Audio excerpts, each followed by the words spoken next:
오늘 시간에는 아버지의 이름을 나타내는 독생자, 이 제목으로 하나님의 말씀을 살펴보도록 하겠습니다. 독생자가 아버지의 이름을 나타낼 때 하나님의 택하신 자녀들은 영생에 들어가게 됩니다. 그래서 시간에 아버지의 이름을 나타내는 독생자, 이 제목으로 하나님의 말씀을 살펴보도록 하겠습니다. 그래서 독생자가 아버지의 이름을 나타낼 때 일곱 날의 빛과 같은 빛이 독생자를 통해서 나타나게 됩니다. 이사 30장 26절에서 여호와께서 자기 백성의 상처를 삼으시며 그들의 맞은 자리를 고치시는 날에는 달빛은 햇빛 같겠고 햇빛은 일곱 배가 되어 일곱 날의 빛과 같으리라. 여호와께서 자기 백성의 상처를 삼으시고 그들의 맞은 자리를 고치신다고 말씀을 하시고 있습니다. 그래서 여호와께서 자기 백성의 상처를 삼으실 때 자기 백성들이 큰 환란에 들어갔다가 나오게 됩니다. 그래서 그 백성들의 상처를 삼으시고 이방인들에게 맞은 그 자재를 고치시는 날, 달빛은 햇빛 같고 햇빛은 일곱 배가 되어서 일곱 날의 빛과 같다고 말씀을 하고 있습니다. 그래서 독생자를 통해서 그 빛을 백성들에게 비추시게 되고 백성들은 일어나게 됩니다.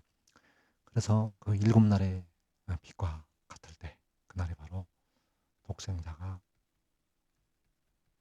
아버지의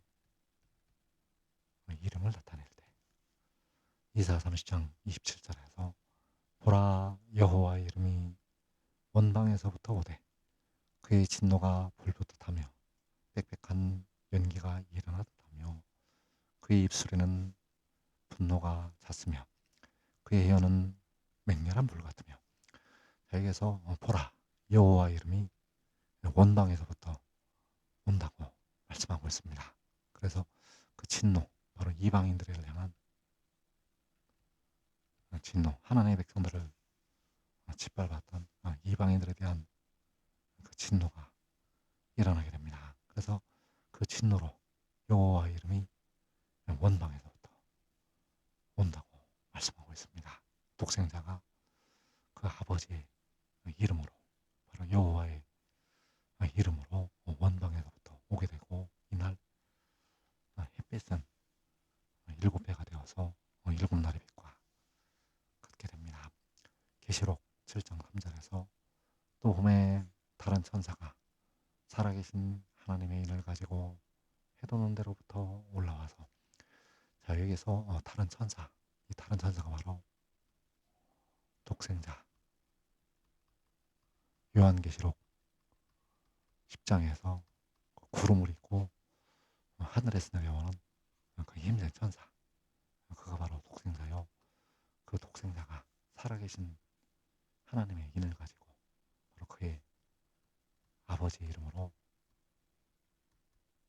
올라오게 됩니다. 그래서 그 살아계신 하나님의 인을 가지고 올라올 때 햇빛은 일곱 배가 되어서 일곱 날의 빛과 같게 됩니다. 요한복음 5장 43절에서 나는 내 아버지의 이름으로 왔음에 너희가 영접하지 아니하나 만일 다른 사람이 자기 이름으로 오면 영접하리라. 나는 독생자는 자기 아버지의 이름으로 왔다고 말씀을 하고 있습니다. 그래서 내 아버지 이름으로 오는 것, 바로 살아계신 하나님의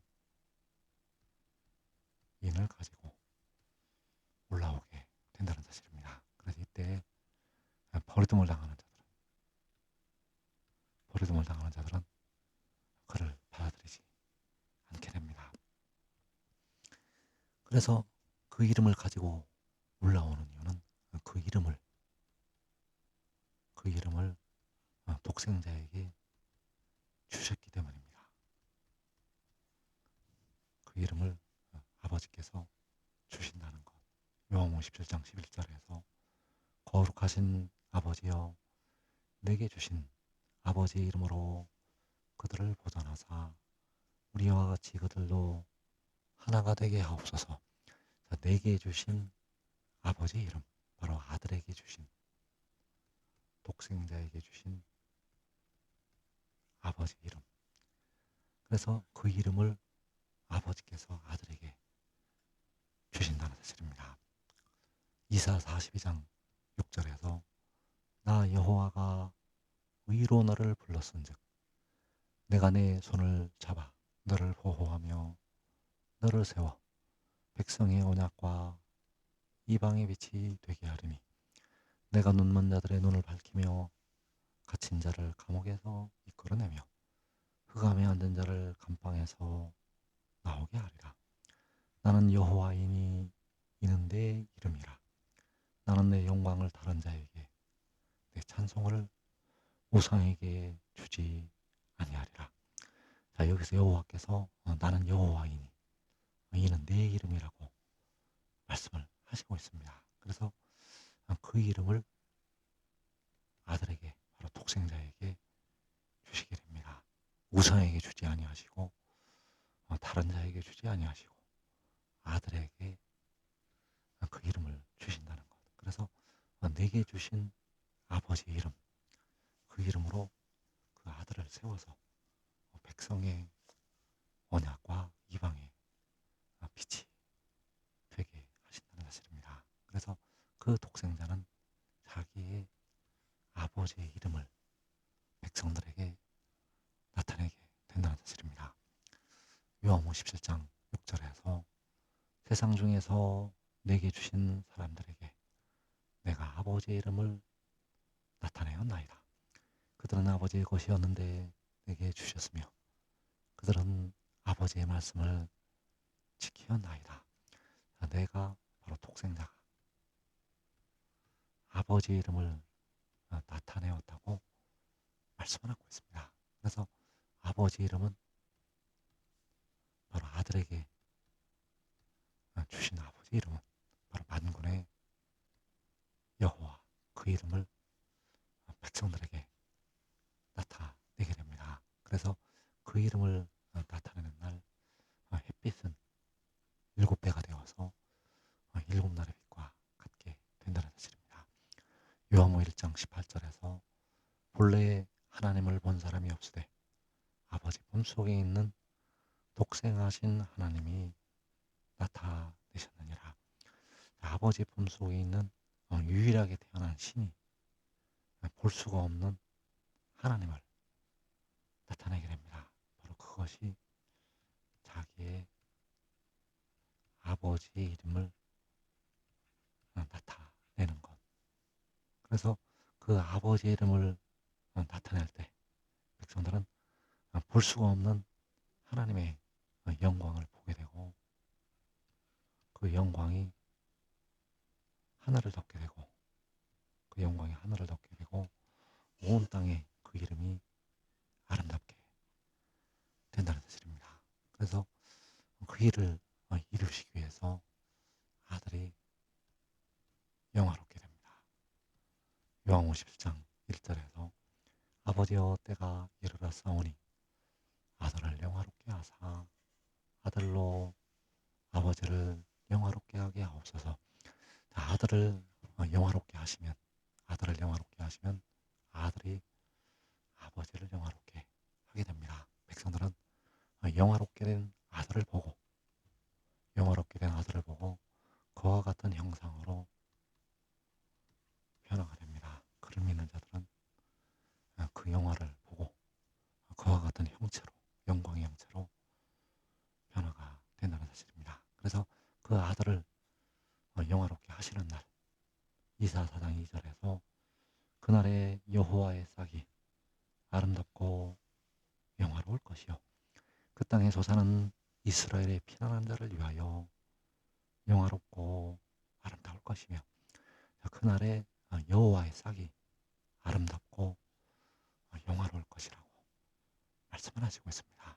여호와의 싹은 아들이요 독생자 그 아들이 아름답고 영화롭게 됩니다. 그래서 그 아름답고 영화로운 여호와의 싹을 이스라엘에 피난한 자들이 먼저 보게 됩니다. 이스라엘에 피난한 자들은 바로 의의 나무들.